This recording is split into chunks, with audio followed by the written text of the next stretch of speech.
ध्वजदंड की अरुण त्याग में रश्मियों की छाया में बैठे माननीय अधिकारी वर्ग और प्यारे संसद बंधु,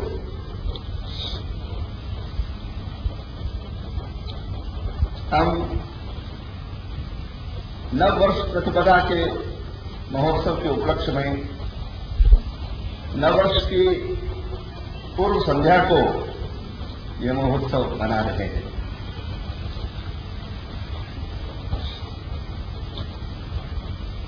प्रायः संसार भर में नए वर्ष की पूर्व संध्या को भी उत्सव मनाने की परंपरा है। इसको लोग न्यू ईयर ईव कहते हैं, the evening before the new year, नए वर्ष के पूर्व की संध्या।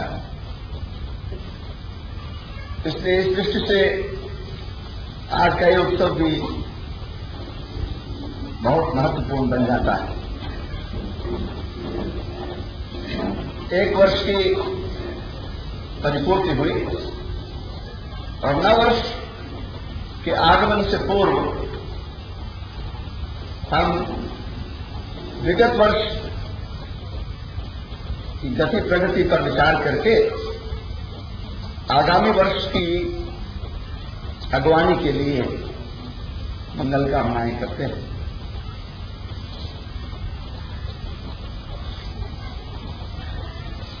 ये नववर्ष प्रतिपदा क्या है?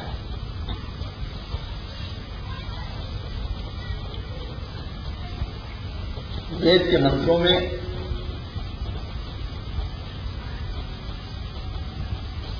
परमेश्वर को स्तुति में कहा गया है, संवत्सरोसि परिवत्सरोसि। हे परमेश्वर, तू ही संवत्सर है, तू ही परिवर्तन है। संवत्सर क्या है? संवत्सर का अर्थ है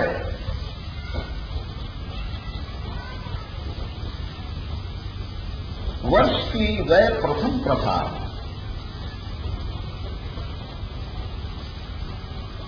जिससे वर्ष का शुभारंभ हो और जिस समय सारे भूमंडल भर में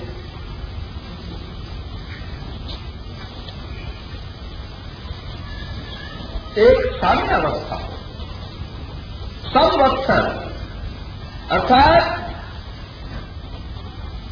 वत्सर वार दिन बराबर, दिन रात बराबर हो, गर्मी सर्दी बराबर हो, शीत और उष्ण संतुलित हो, प्रकृति में साम्यावस्था हो।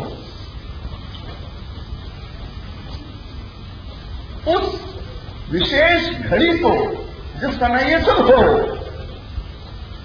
उसी समय से संवत्सर का रंग। ये कोई मजाक की बात नहीं है कि जब जिसके मन में आया शुरू कर दिया नया वर्ष। 1 जनवरी को क्या घटना घटी? प्रकृति की कौन सी विशेष घटना घटती है 1 जनवरी? प्रकृति में कौन सी साम्यावस्था होती है? कौन से दिन रात बराबर होते हैं? कौन सी विशेष बात है जो 31 मार्च में नहीं है और 1 जनवरी में है? कुछ नहीं है। वो मूर्खों का नया वर्ष है, ऐसे ही शुरू कर दिया है।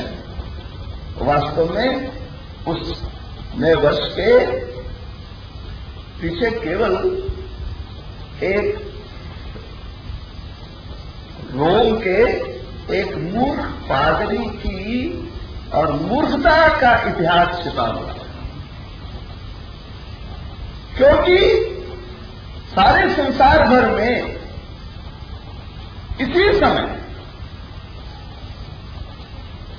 हमारे संवत्सर के समय ही और संवत्सर शुरू होता है।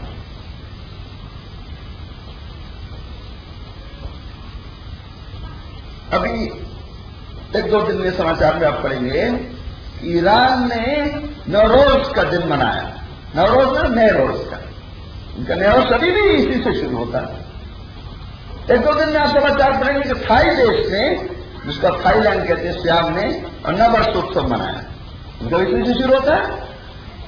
कभी सुनेंगे कंबोज ने मनाया, कभी सारे भूमंडल को काल की गणना भारत ने सिखाई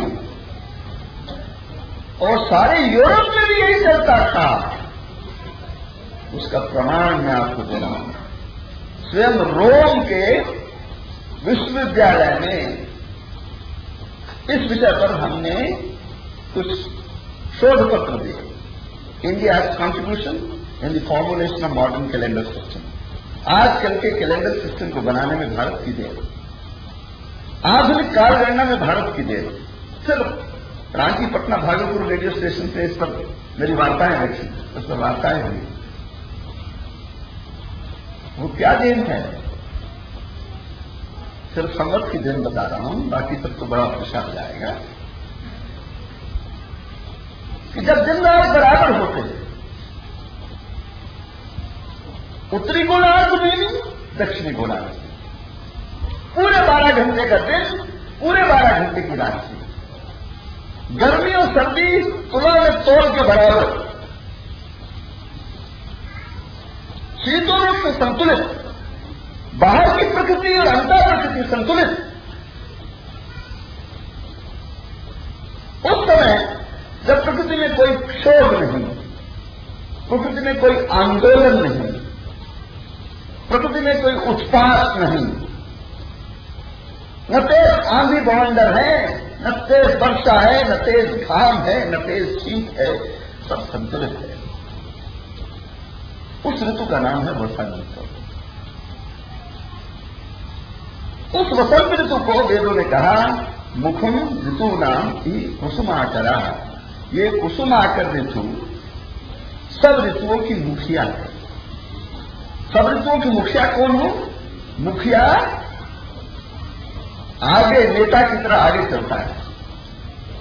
आजकल के नेताओं की, आजकल के कमांडिंग चीफ की तरह नहीं कि सेनाओं को भेज के लद्दाख से और स्वयं बैठा रहा दिल्ली में, ऐसा नहीं। मुखिया आगे चलता था, इसलिए वो मुखम ऋतु नामी कुसुमाकरा।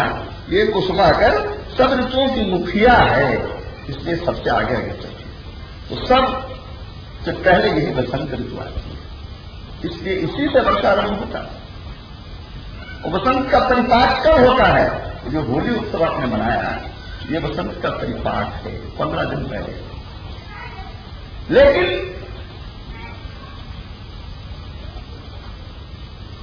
वर्ष का वो शुभारंभ, कोई लोग उससे भी संवत मनाते ही हैं, होली भी संवत का ही उत्सव है, लेकिन वर्ष का शुभारंभ कृष्ण पक्ष से ना होकर शुक्ल पक्ष से होना चाहिए। ये प्राचीन वैदिक परंपरा है, इसलिए वर्ष का शुभारंभ। आज तक अमावस्या कृष्ण पक्ष की चली, होली से लेकर अब तक 14 दिन ये पक्ष चला, कृष्ण पक्ष। कल से शुक्ल पक्ष होने वाला है, इसलिए चैत्र शुक्ल प्रतिपदा से वर्ष शुरू होता है, इसलिए इससे वर्षारंभ होगा। इस वर्ष कुछ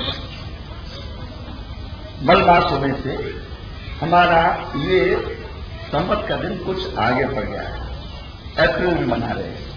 प्राय 21 मार्च 23 मार्च के बीच में आता है ये संवत का दिन। प्राचीन रोम में और सारे यूरोप में 21 मार्च से ही नववर्ष शुरू होता है, इसलिए मार्च प्रथम मास होने के कारण दिसंबर का नाम संस्कृत का नाम है। आप एनसाइक्लोपीडिया ब्रिटानिका, एनसाइक्लोपीडिया अमेरिकना और विश्व इतिहास की कोई पुस्तक खोज के देख ले, आपको स्पष्ट मिलेगा दिसंबर का नाम है 10 अंबर, अर्थात वर्ष में जब 10 ओढ़न ओढ़ लिए हैं, 10 कपड़े ओढ़ लिए हैं, तब 10वें महीने का नाम दिसंबर। ये निश्चित ऐतिहासिक बात है, इसको काटने वाले के लिए हम अपने सर कलम करवाने के लिए तैयार हैं, क्योंकि हमने रोम में चैलेंज के साथ इस चीज को कहा है और उन्होंने स्वीकार किया है। दिसंबर 10वां मास था, नवंबर 9वां मास था, अक्टूबर 7वां मास, अक्टूबर जिसको कहा, सितंबर 7वां मास था, और सितंबर से पहले था हेक्टेंबर। हेक्टेंबर क्या हुआ? हेक्स जिसको आप कहते हैं संस्कृत में षष्ठ, छठा, उस सा का ईरानी भाषा में, पारसी भाषा में हो गया सा कहा, इसलिए षष्ठ का हो गया हस्त। हस्त अभी भी जो फारसी जानते हैं उनको पता होगा, हस्त का मतलब होता है छठा। उस हस्त का लैटिन में हो गया हेक्स, इसलिए हेक्टेंबर, हेक्सेगन आप जानते हैं ज्योमेट्री वाले। इसलिए उससे पहले था पेंटेंबर अर्थात पंचंबर, 5वां महीना, जिसको आज आप अगस्त कहते हैं, उसका नाम था हेक्टेंबर। उसने ईसा से कोई 150 साल पहले एक रोम के एक राजा का जन्म हुआ। रोम के राजा का जन्म हुआ तो उसने कहा इस छठे महीने का नाम मेरे नाम पर कर दीजिए। उनका क्या कर दें? किसका नाम कर दो? अगस्त। तो छठे महीने का नाम अगस्त किया गया। अब देखिए चालाकी, देखिए आज अगस्त आपका 8वां महीना बना हुआ है, ये चालाकी कब से शुरू में अभी आपको बता रहा हूं।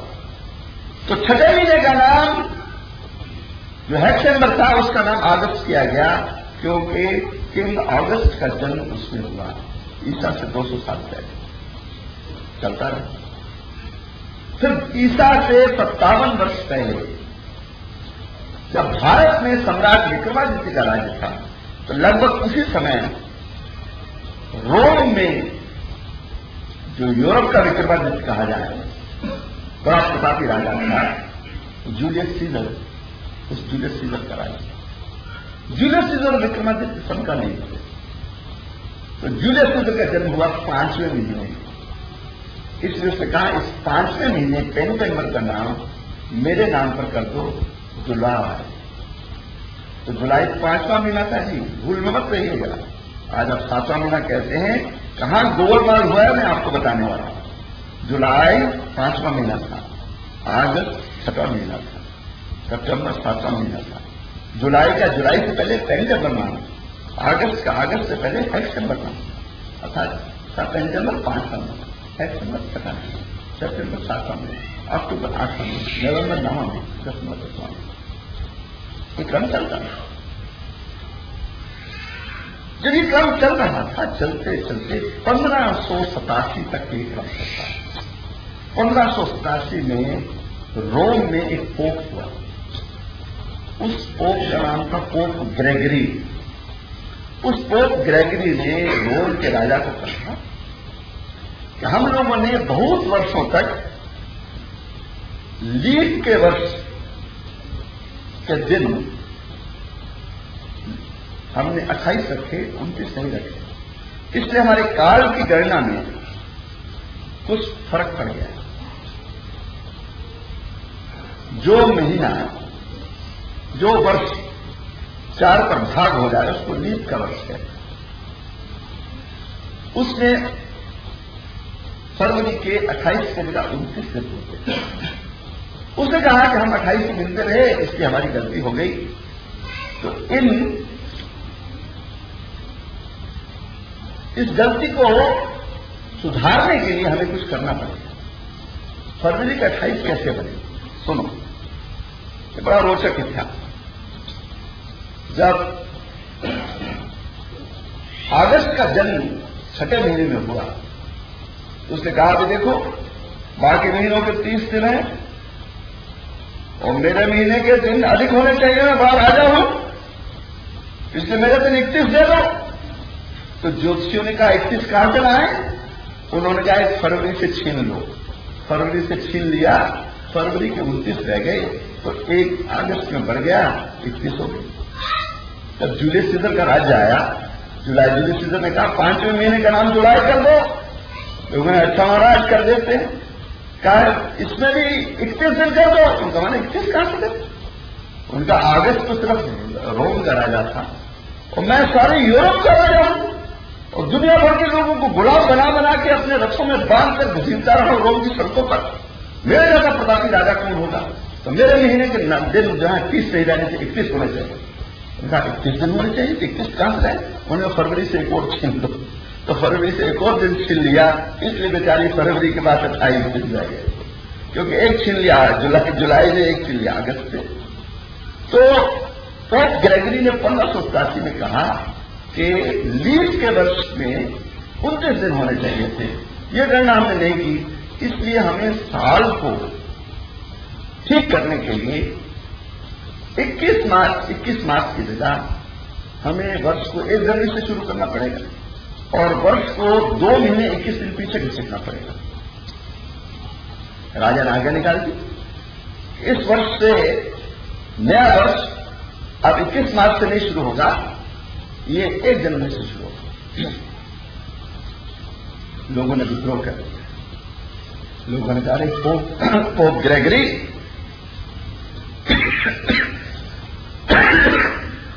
तू कौन नाउराज आ गया संसार में? खुदा ने हमें उम्र दी और तू हमारी उम्र लूटने वाला आ गया। किसी की उम्र बनती थी 18 साल और 18 साल में उसको नौकरी मिल सकती थी, सेना में भर्ती हो सकता था। अब पोप ग्रेगरी की इस चालाकी से उसकी उम्र कम हो गई, अंडर एज हो गया, वो नौकरी से वंचित हो गया और उसने कहा पोप ग्रेगरी हमारी उम्र का लुटेरा। किसी को रिटायर होना था किसी उम्र में, उसको 2.5 महीने 3 महीने पहले रिटायर होना पड़ गया। उन सब लोगों ने विद्रोह कर दिया। जनता ने जब विद्रोह कर दिया, उनका पोप ग्रेगरी को मारे और जलती हुई लकड़ियां लेकर और उसको मारने के लिए दौड़े। पोप ग्रेगरी भाग गया। पोप ग्रेगरी भागकर जंगल की ओर गया। जनता ने काफी उसका पीछा किया। अंत में पोप ग्रेगरी ने तंग आकर आत्महत्या कर दी। उस पोप ग्रेगरी जिसने वर्ष को पीछे घसीटा, उसकी चालबाजी से और दिसंबर जो 10वां महीना था 12वां बन गया, नवंबर जो 9वां महीना था 11वां बन गया, अक्टूबर जो 8वां महीना था 10वां बन गया। ये सब वर्ष पीछे घसीटने से हुआ। अन्यथा उससे पहले सारे भूमंडल में ये वर्ष प्रतिपदा नया वर्ष इसी समय से शुरू होता था जिस तरह हमारा विक्रम संवत शुरू होता। और विक्रम संवत से पहले सृष्टि संवत भी इसी से शुरू होता था। वेद में कहा कि चैत्र मासे शुक्ल पक्षे प्रतिपदा तिथौ और उषा काले, चैत्र मास में शुक्ल पक्ष में प्रतिपदा तिथि को और उषा काल में ब्रह्मा ससर्ग सृष्टि, ब्रह्मा ने सृष्टि की सर्जना, सृष्टि इसी से शुरू। इसलिए कोई तमाशा नहीं है कि जब चाहे वो वर्ष शुरू कर दे। अरे ये सृष्टि के प्रारंभ का दिन है, ब्रह्मा ने सृष्टि प्रारंभ की और हमारा सृष्टि संवत चल रहा है लगभग 2 अरब वर्ष सृष्टि संवत है। 1 अरब 97 करोड़ और 987 ऐसा करके सृष्टि संवत हमारा। तो ये सृष्टि संवत, सत्युग संवत इसी से, त्रेता संवत इसी से, द्वापर संवत इसी से, कली संवत इसी, युधिष्ठिर संवत इसी से। और कलयुग में पुनः सम्राट वर्गीय विक्रमादित्य ने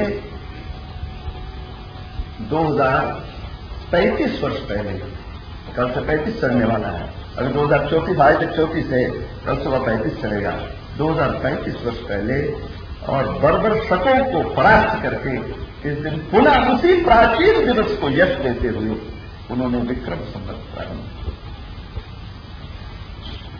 ये शक लोग कौन थे? चीन के उत्तर में एक तारीम नदी, उस तारीम नदी के कांठे में बहुत ही बर्बर जाति के लोग बसते थे जिनको शक कहते थे। बहुत बर्बर वो बस्तियों को घेर लेते, चारों ओर आग लगा देते और स्त्रियों और बच्चों को मारते, लूटपाट करना, आग लगाना, नाश करना, यही उनका करना। चीन भी उनसे तंग था।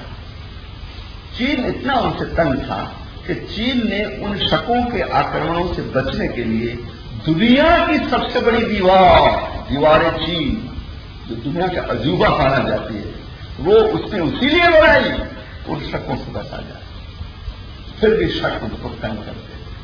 वो शक लोग वहां से बढ़ते बढ़ते सिंकियांग की तरफ आए, जिसे आज चीनी तुर्किस्तान कहते हैं। वहां उन्होंने बहुत लूट सोट मचाई। उसके बाद वो ईरान की तरफ आए। ईरान के राजा को, ईरान के उस समय के राजा को उन्होंने एक पत्र लिखा कि यदि अपनी प्रजाओं की भलाई चाहते हो और अपनी राजधानी को कुछ तो गारत से, खून खराबे से, लूटपाट से, आगजनी से बचाना चाहते हो तो अपने सिर को काट के और एक थाल में परोस के हमारे पास भेज। अब सोचिए, ऐसा प्रस्ताव कोई किसी राजा को कर सकता है? उन्होंने ऐसा भयानक प्रस्ताव उसको किया और चेतावनी दी कि अगर तू ऐसा नहीं करेगा तो हम तुझे मारकर तेरी खोपड़ी को काट के और तेरी खोपड़ी का गूदा निकाल के उसी खोपड़ी के प्याले में तेरा ही खून पिए। और ये इतिहास की बहुत ही दुखदायी सच्चाई है कि उन शक लोगों ने उस ईरान के राजा को मारा, राजधानी को लूटा खसोटा, स्त्री पुरुषों का नाश किया, कुएं भर गए लोथों से और उस राजा को मारकर उसकी खोपड़ी में उसी का खून डाल के किया। ऐसे बर्बर लोग वो भारत पर आक्रमण करने के लिए आए। एक शक राजा जब कश्मीर की ओर से नीचे उतरा तो जम्मू से कश्मीर जाते हुए रास्ते में पीर पंजाल की पहाड़ियां, वहां वैष्णो देवी से पहाड़ियां दिखती हैं। फिर बनिहाल दरा है, पास है, फिर वो गुफा नेहरू टनल बनाई गई है, जिस टनल से अपनी बस वगैरह जाती है। उन पहाड़ियों से जब मिहिरपुर नाम का शक राजा उतर रहा था तो उसने जिंदगी में पहली बार एक हाथी को देखा। हाथी होता है नहीं उनके देश में। हाथी को देखा तो हाथी का अचानक पहाड़ी से पांव फिसल गया।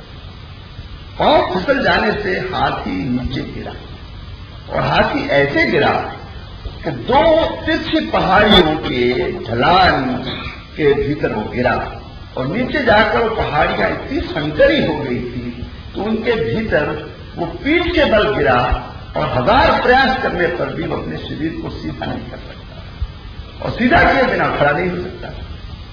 पीठ के बल गिरा और नीचे बहुत संकरी जगह हो जाने से वो उठ नहीं सकता था। उस अवस्था में वो सूंड मार रहा है और 2-4 पहुंच मार रहा है, चारों पांव छटपटा रहा है, उठने की कोशिश कर रहा है, चिघाड़ रहा है और वो कर रहा है। मिहिरपुर को ये देखकर बड़ा आनंद आया। ऐसा मृत्यु संगीत मैंने जीवन में कहीं नहीं सुना। और वो कई दिन तक वो हाथी चिघाड़ता रहा, रोता रहा और अंत में हाथी की बड़ी सारी मृत्यु हो गई। उस शक राजा मिहिरपुर को ये दृश्य बड़ा रोचक लगा। उसने क्या किया? उसने बाद में वहां से उतरकर आगे विजय करते हुए क्या बस्तियों को घेर लेना, चारों ओर आग लगा देना, भागने वालों को बर्छों से भालों से मारना, स्त्री पुरुषों की बेहुरमती करना और बहुत भयंकर प्रकार के पापाचार करना, यही उसका तरीका था।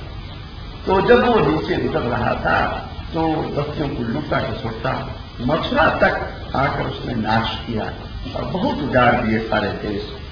तब उसने 100 हाथी, सोचिए 100 हाथी उसने इसने विजय किए हुए क्षेत्र में से ले जाकर उस पहाड़ी की उस जगह पर से जाकर बारी बारी से उनको गिराया और एक एक हाथी को गिराने और उसका 5-5, 6-6 दिन तक उसका मृत्यु संगीत सुनने में उसको वर्ष लग गया और वो वहां बैठा उनका संगीत सुनता।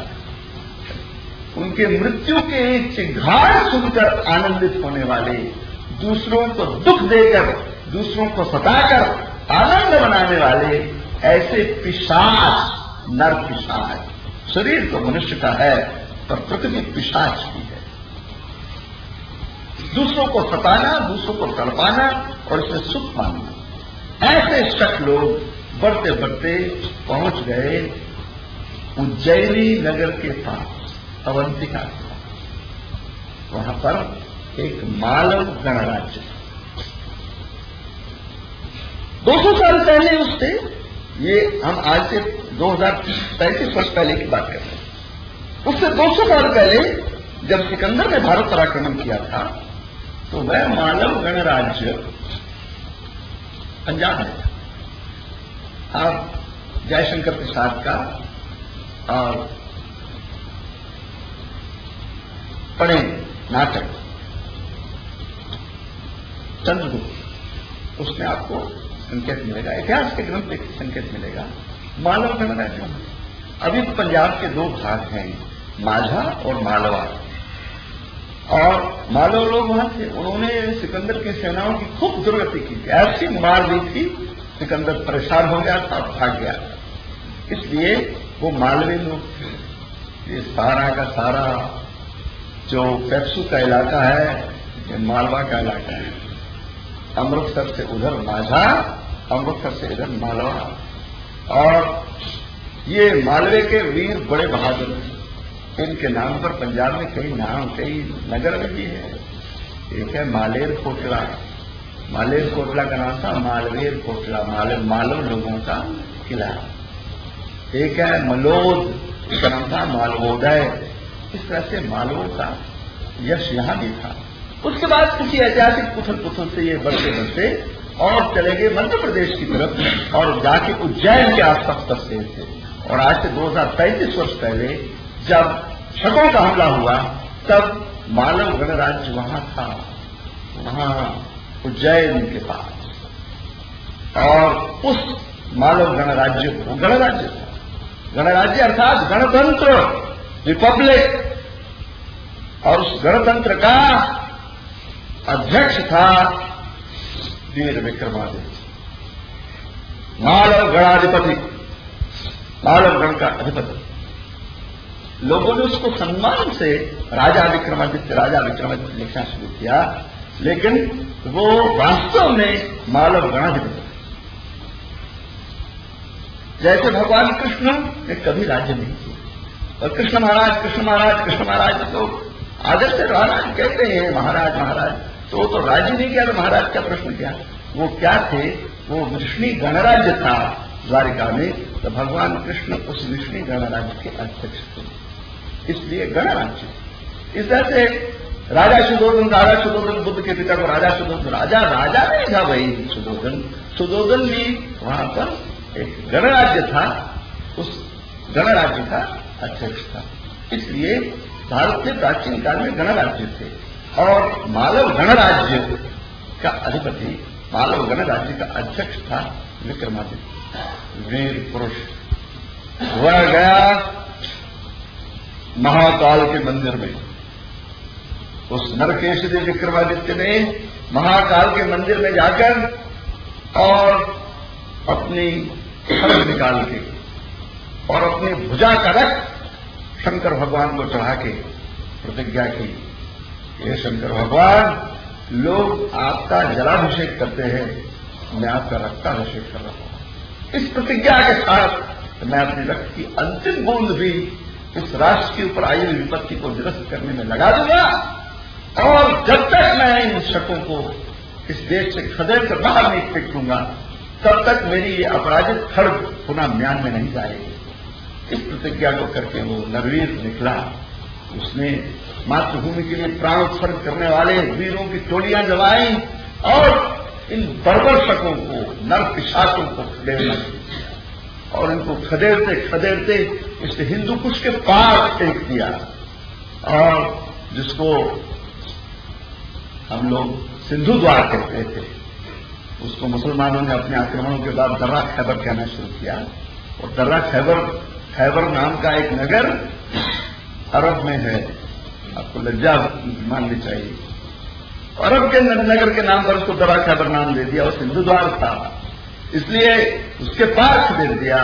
और अफगानिस्तान में, काबुल में अंगूर की बेलों के निकुंजों में जाकर और उसकी सेनाओं ने विश्राम किया। तो उसने कहा हमने पश्चिमोत्तर की सीमा को विजित कर लिया है, अब पूर्व की ओर हम लोग बढ़ेंगे और पूर्व की ओर अराकान योमा तक बर्मा तक जाकर और उसने विजय किया।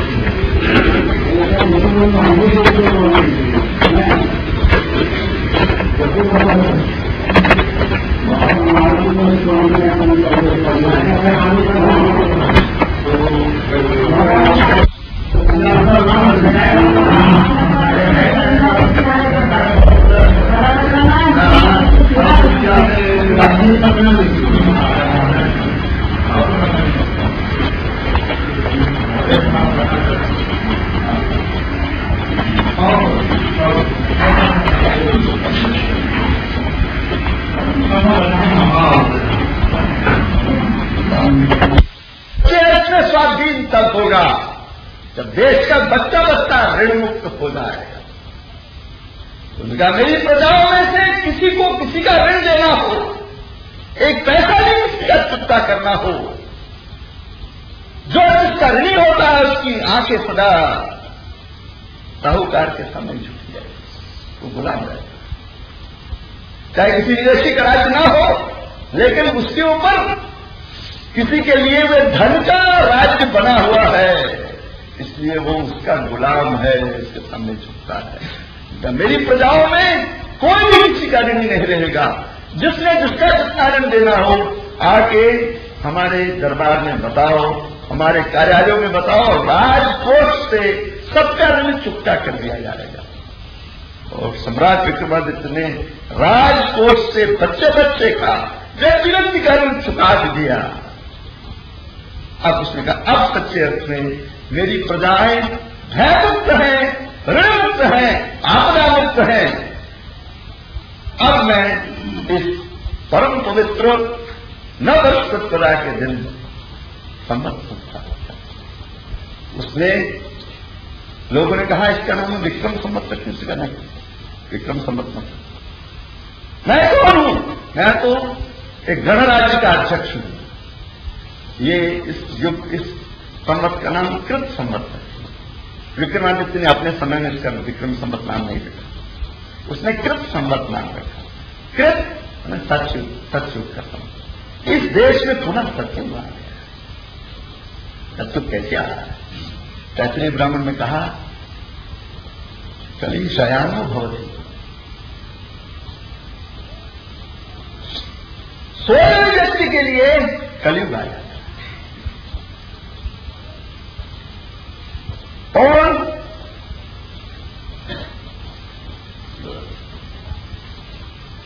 संज्ञानस्तु द्वापर, जो जम्हाई ले रहा है उसके लिए द्वापर। और उत्तिष्ठत् त्रेता भवति, जब खड़ा हो जाता है तो उसके त्रेता युग आ जाता है। और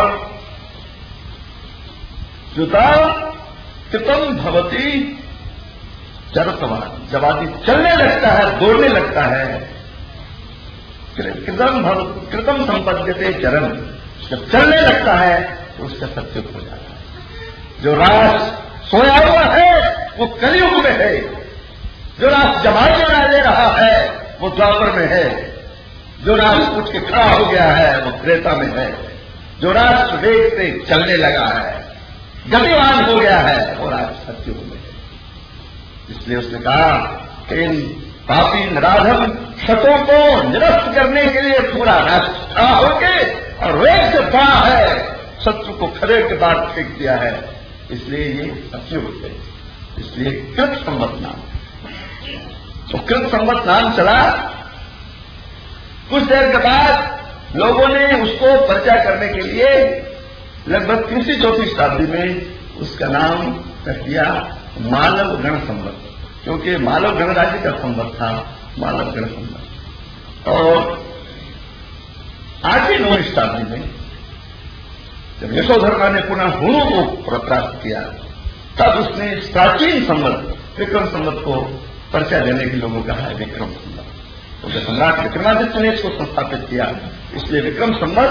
और विक्रमादित्य ने अपने नाम समय में नाम नहीं रखा, बाद के लोगों ने श्रद्धा से उसको नाम दिया विक्रम संवत, क्योंकि विक्रमादित्य ने अत्यंत विनम्रता से कहा कि ये मेरा पुरुषार्थ नहीं है, पूरे राष्ट्र का पुरुषार्थ है, मैं राष्ट्र का प्रतिनिधि हूं, मैं इस गणतंत्र का एक प्रतिनिधि हूं। कितना महान बात। आज के दिन विक्रमादित्य ने राष्ट्र को स्थापित किया। सच्चे अर्थ में वैभव का युग कैसा होना चाहिए, इसकी कल्पना मिलती है इस विक्रमादित्य के नाम संवत। और इतने से संतुष्ट नहीं हो गया, वो रात को भेष बदल के निकलता और निकलकर जाके देखता था कि मेरे राज्य में कोई दुखी तो नहीं है, किसी की कुटिया से रोने की आवाज तो नहीं आती, किसी के घर में बच्चे बिना दूध पिए सो तो नहीं गए, बच्चे बिलखते तो नहीं है अन्न के बिना। वो भूलता था। एक कुटिया से एक गुड़िया के रोने की आवाज आ गई। विक्रमादित्य ने पूछा, मां क्या बात है, तो क्यों रो रही है रात्रि के अंधकार में? गुड़िया ने कहा कि मेरा एक नौजवान बेटा विक्रमादित्य की सेना में भर्ती हुआ था, वो लड़ने के लिए पश्चिमोत्तर की तरफ गया था, 10 वर्ष हो गए, मेरा नौजवान बेटा लौटा नहीं है, उसी के वियोग में मैं रो रही हूं। उसने कहा, मेरी आंखों पर मोतिया छा गया है, मैं देख नहीं सकती हूं ठीक से, पर उस बच्चे के सिवा मेरा कोई सहारा नहीं था, इसलिए उसके वियोग में रोती हूं। विक्रमादित्य ने उसके चरण पकड़ के उस माथा अपने उसके चरणों में रख दिया। कहा, मां तो भूल गई, मुझे पहचानती नहीं है, मैं ही तेरा बेटा हूं, मैं लड़ने के लिए गया था विक्रमादित्य की सेनाओं में, हम विजय करके लौट के आए हैं, मां बताओ मेरे लाख क्या सेवा है। मां ने उसको टटोल कर देखा, कहा कि नहीं बेटा, तू मेरा बेटा नहीं है, मेरा बेटा किस हल्के शरीर का था, तेरा शरीर दिल डोल बड़ा। मुझे मां 10 वर्ष हो गए, 10 वर्ष में क्या दिल डोल बड़ा नहीं होता है, हम लोग खूब बहादुरी से लड़े, हमने उनको पराजित किया, मैं तेरा बेटा हूं। और न मानते हुए भी मां की सेवा करता। उसने सुबह उठ के कहा कि मां मुझे राज दरबार में कुछ काम है, शाम को मैं फिर आ जाऊंगा। और चला गया, संध्या को फिर आ गया, फिर उसकी सेवा करता। 5-7 रोज के बाद उस बुढ़िया को संकेत मिल गया कि ये जो तुम्हें सेवा करने आता है, ये तो भारत का मालव गणाधिपति, गणराज्य का अधिपति सम्राट विक्रमादित्य। तब तो उस रात्रि को संध्या को आने पर उसने उस विक्रमादित्य को अपने हृदय से ऐसा आशीर्वाद किया, दोनों आंखों से गंगा जमुना की धार बहाती थी।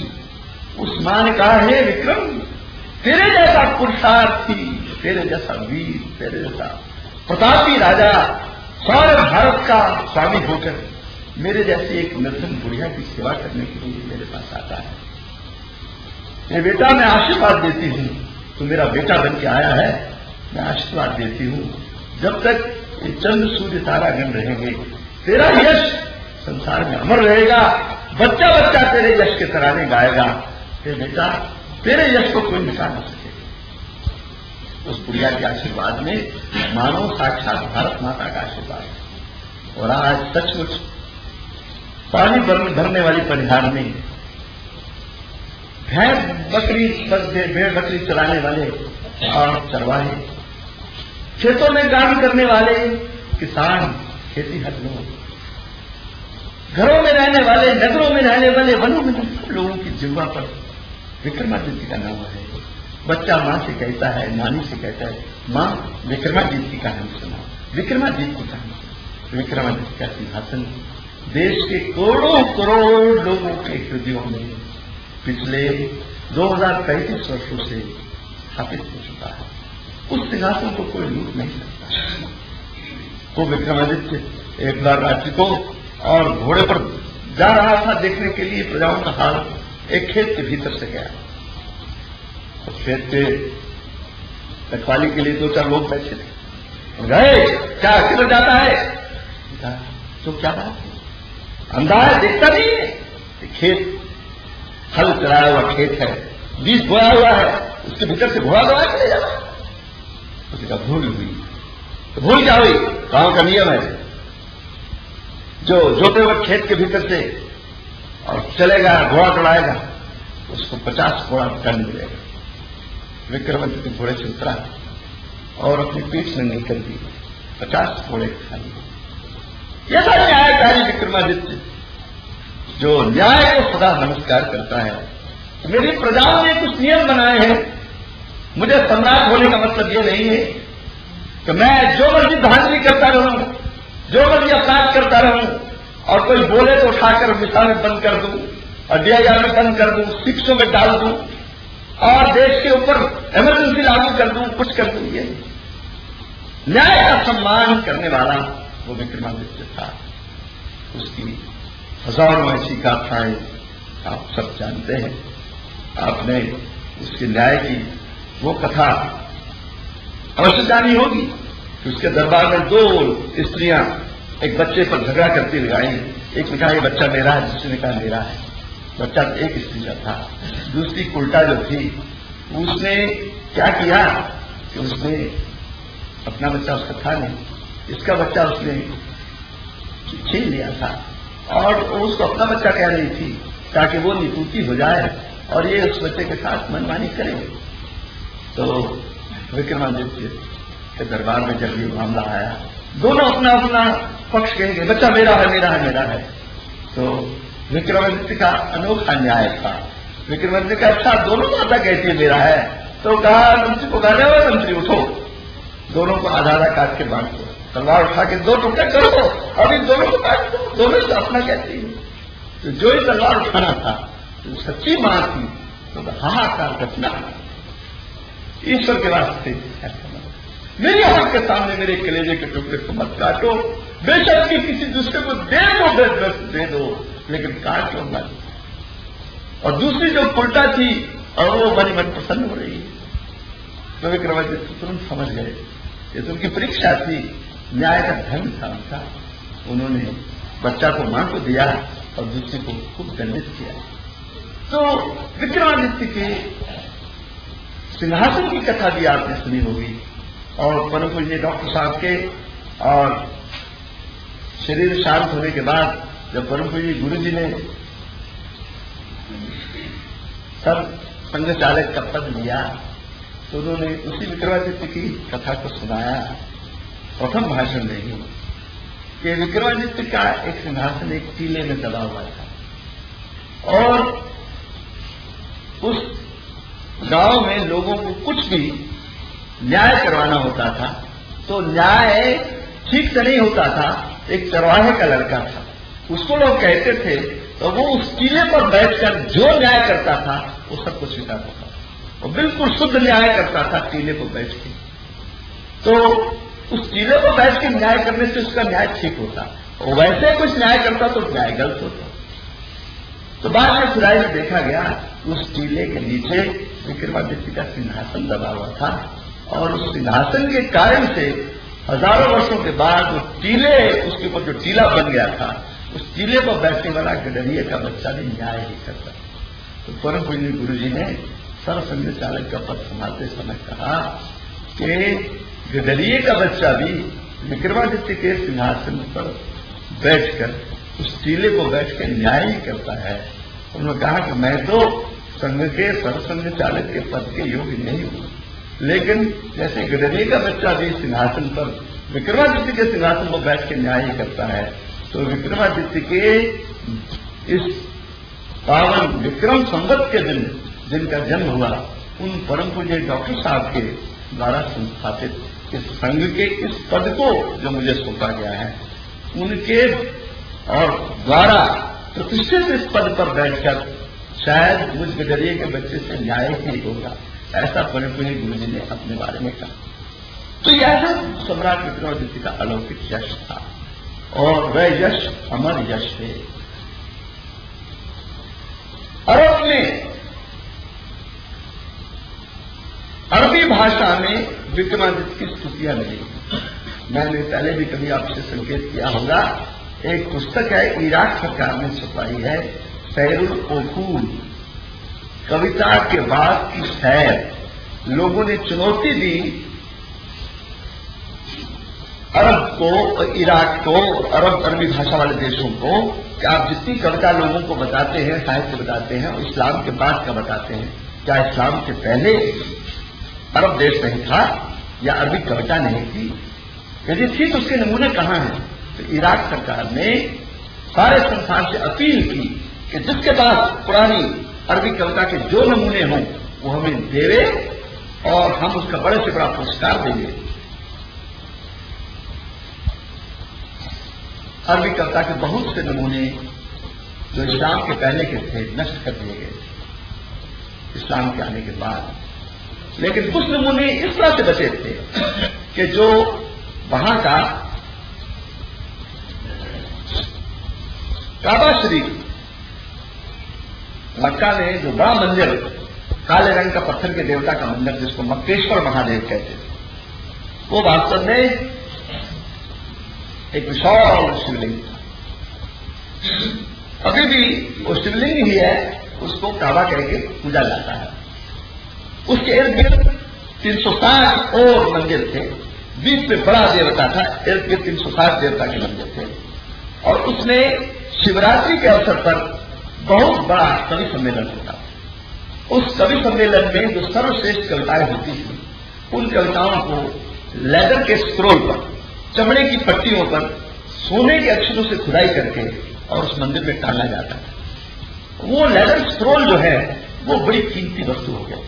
जैसे तिब्बत के खंगा, तिब्बत के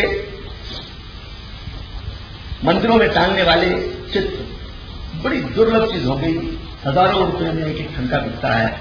इस तरह से वो अरबी के स्क्रोल जो मंदिर में टांगे जाते थे, जिनमें सर्वश्रेष्ठ कविता लिखी जाती थी सोने के अक्षरों में, वो हजारों में, कभी कभी लाखों तक में बिकते थे। और वो कुछ लोगों के प्राइवेट कलेक्शन में थे और कुछ लाइब्रेरियों में भी थे, कुछ आधे जले हुए, आधे नष्ट किए हुए भी थे। उन सबको इकट्ठा करके और इराक सरकार ने एक ग्रंथ का संपादन शुरू किया। उस ग्रंथ के संपादन के समय, जब संपादन हो रहा था, सन 1963 में मैं और यूरोप के प्रवास से लौटते समय इराक में, बगदाद में गया। उस ग्रंथ का मैंने दर्शन किया।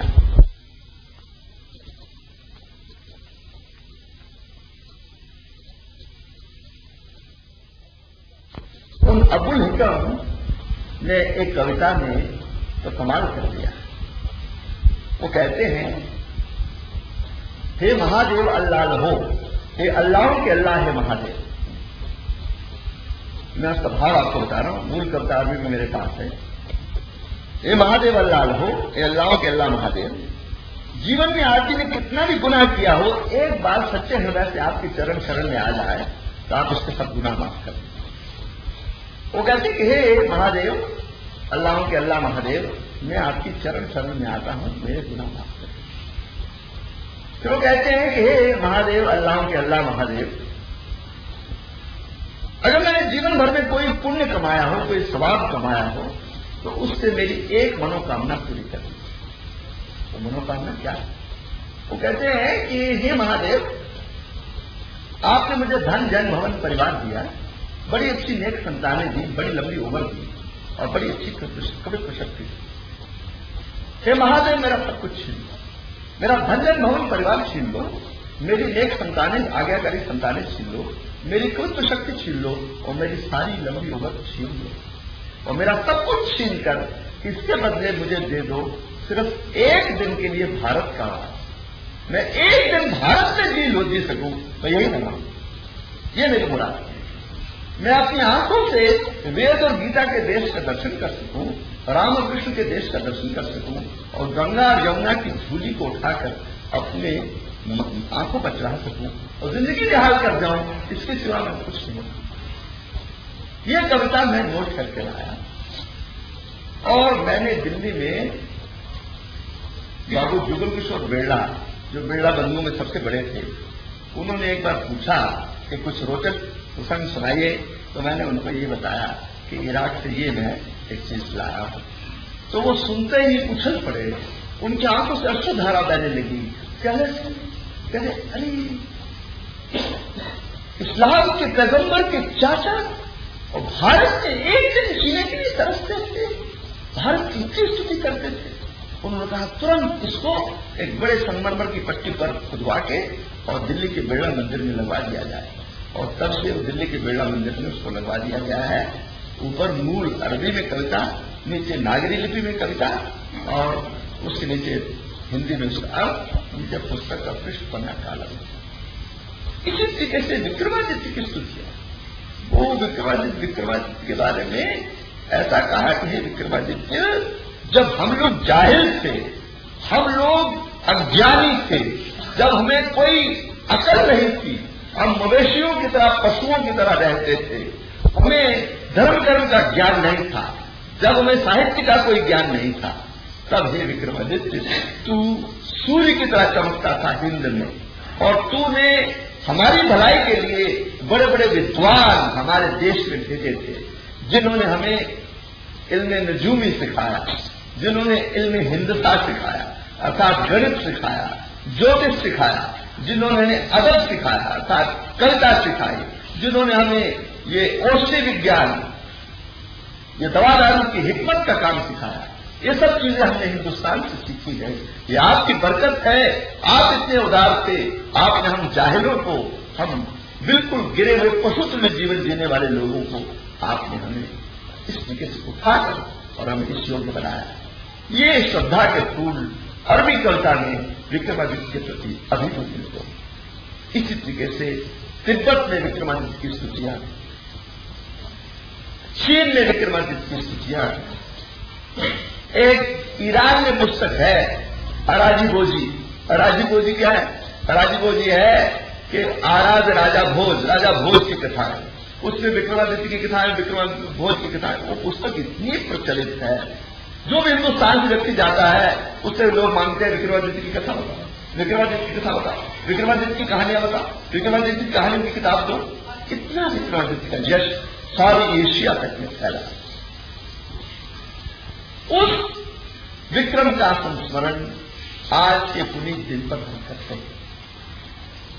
इस आधुनिक काल में, जिस युग में हम जी रहे हैं, इस काल में उसी विक्रम की परंपरा में भारत के पराक्रम को, भारत के विक्रम को पुनः जगाने के लिए एक महापुरुष का अवतार इसी विक्रम संवत को हुआ। वे थे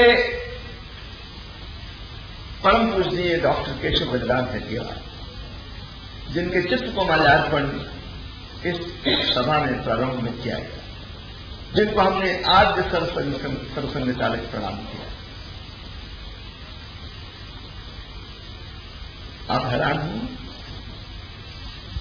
कि जिस बालक को अतिशय निर्धनता ने जकड़ रखा था, जिस बालक के केवल नन्ही अवस्था में 6-7 वर्ष की अवस्था में माता और पिता दोनों प्लेग के शिकार होकर एक ही दिन काल कवलित हो गए, जिस बालक को पालने पोसने वाला कोई बचा नहीं, जिस बालक को अपने भोजन तक के लिए समस्या आई थी कि किस तरह से अपने जीवन को चलाने के लिए भोजन प्राप्त करें, उस बालक ने अध्यवसाय से, परिश्रम से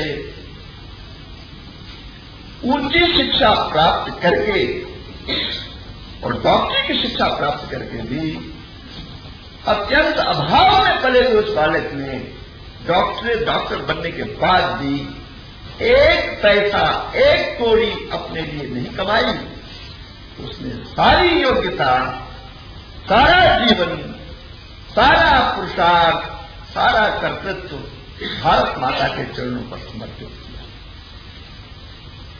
उस बालक के मन में प्रारंभ से एक बात खटकती थी कि ये दुष्ट अंग्रेज 7 समुद्र पार से आए और भारत में आए व्यापार करने के लिए, और यहां शासक गए। वो प्राय कहते थे कि the British regime in India is the greatest historical hopes. इतिहास का सबसे बड़ा मजाक है भारत में ब्रिटिश साम्राज्य। वो कहते थे कैसे? मान लो कोई हिंदुस्तान की कोई फर्म, रांची की फर्म, तो बोकारो की फर्म कोई अमेरिका में व्यापार करने के लिए जाए और वहां जाके साइन बोर्ड लगा ले इंडियन ट्रेडिंग कंपनी, और वहां व्यापार करे, कोई कोयले का व्यापार करे, कोई चाय का व्यापार करे, कोई चीनी का व्यापार करे, और व्यापार करने वाली कंपनी धीरे धीरे पूरे अमेरिका का राज्य करने लग जाए। ये कहते कोई कल्पना की जा सकती है कि इतना बड़ा मजाक हो गया है कि ब्रिटिश लोग व्यापार करने के लिए आए और यहां शासक बन गए।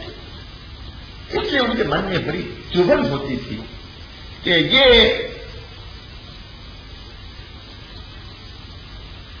विदेशी शासन भारत से निरस्त होना चाहिए।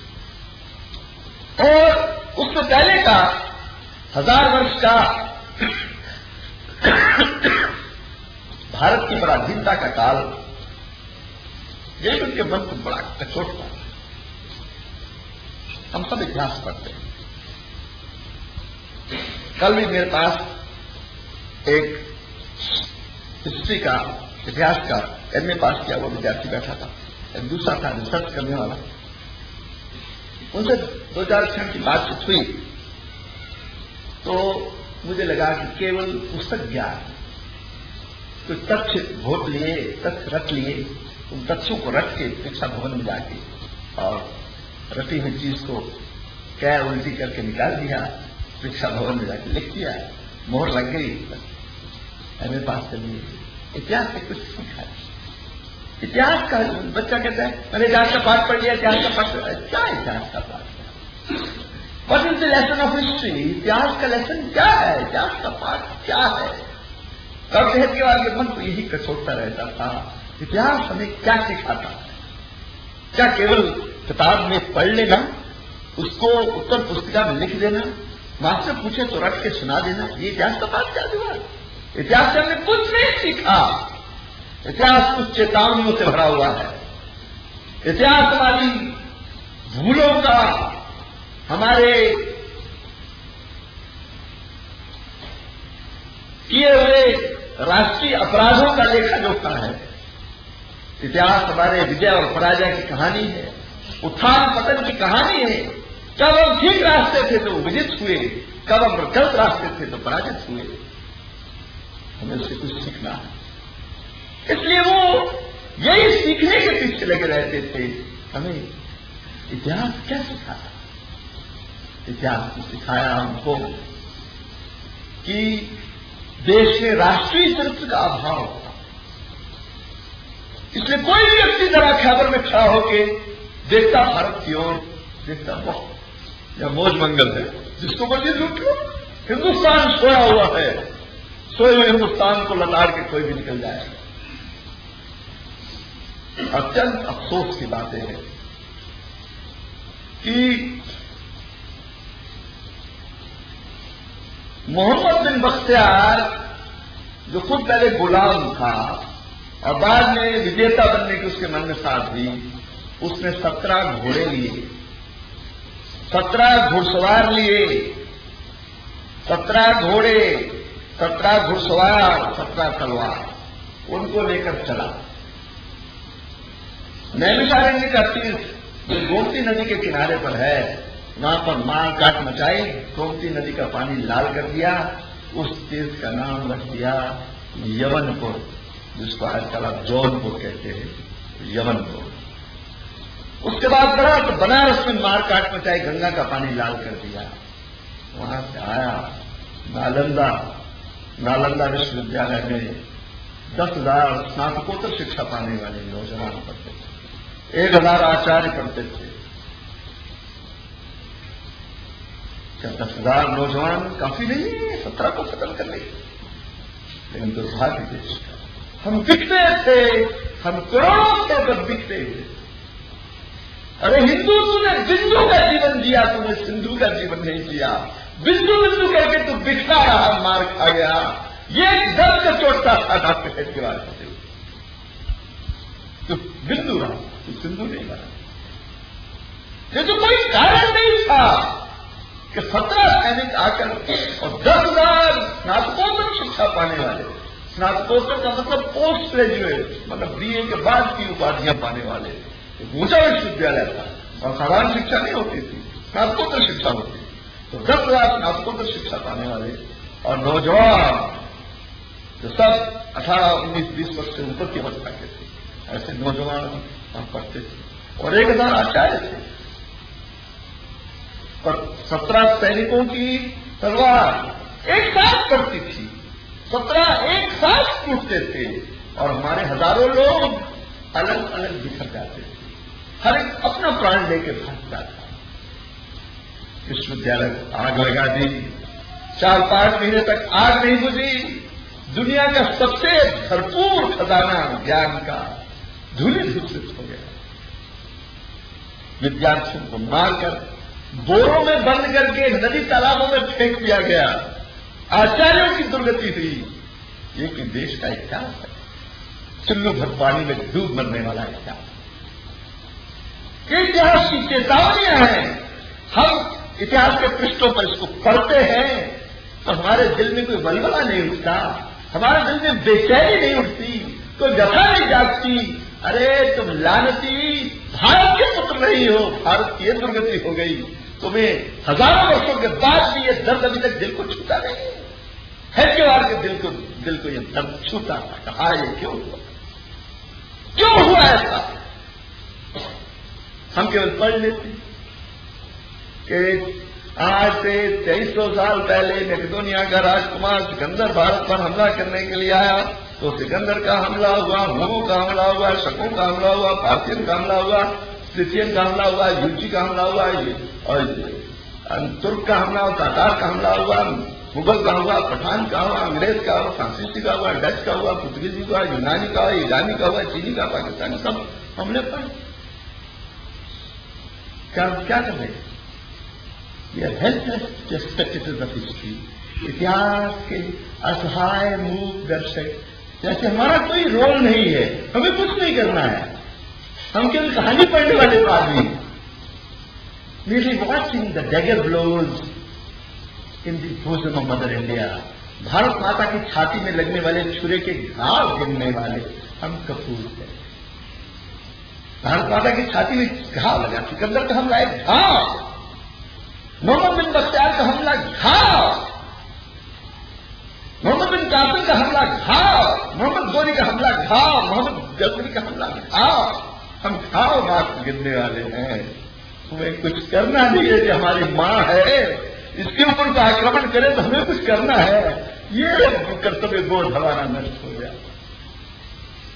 डॉक्टर साहब ने एक अच्छे डॉक्टर की तरह ये डायग्नोसिस किया कि क्या कारण था कि भारत इतना विशाल भारत, इतना महान भारत, इतना अधिक जनसंख्या वाला भारत मुट्ठी भर लोगों के सामने लुट गया।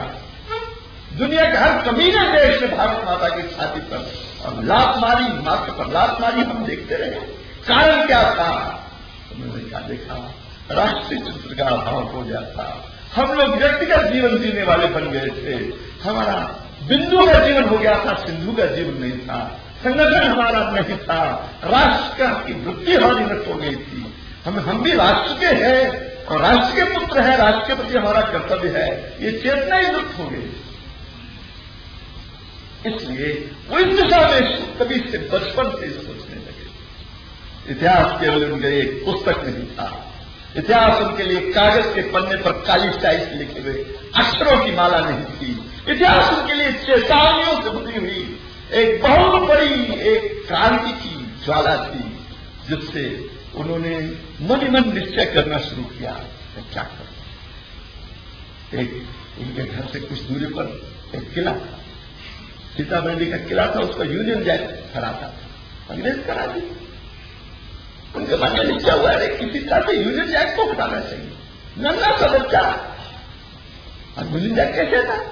उन्होंने सोचा अच्छा, एक दोस्त था उसका, उनका उस दोस्त के घर में पढ़ने के बहाने गए और कमरा बंद करके और अंदर ही अंदर उन्होंने सुरंग खोदना शुरू। सोचा जीते जी जब सुरंग खोद कर किले तक जाएंगे तो डंडे को हटा देंगे। काम बड़ा आसान भी लगता है कि नीचे छोटे बच्चे नन्हे हाथों से कहां तक सुरंग खोदेंगे। दूसरी तीसरी कक्षा में पढ़ने वाला बच्चा और वो सुरंग खोदने जा रहा है। जब एक दिन पूरा खटखट अंदर होती रही और जमीन खोदी जाती रही और पूरा दिन वो नहीं निकले, तो घर के लोगों ने किवाड़ तोड़ के देखा तो देखा सुरंग खोद रहे। तो कान करोड़ के बच्चों को हटाया कि क्या करते हो, लेकिन उसके मन में साथ रही थी कि नहीं, ये क्यों होता है? जिसके मन में पीड़ा नहीं होती है मां के दुख को देखकर, उस लालची व्यक्ति को भारत का पुत्र कहलाने का अधिकार नहीं होता। 5 वर्ष का नन्हा बच्चा है और स्कूल में पढ़ने के लिए गया है और रानी विक्टोरिया का 60 वर्ष पूरे 60 पूर्ति महोत्सव हो रहा है। 60 वर्ष राज्य करते होंगे, लड्डू बांटे गए सबको। नन्हे से बच्चे ने लड्डू लेके घूरे पर फेंक दिए। भाई ने पूछा कि आपको लड्डू नहीं मिले?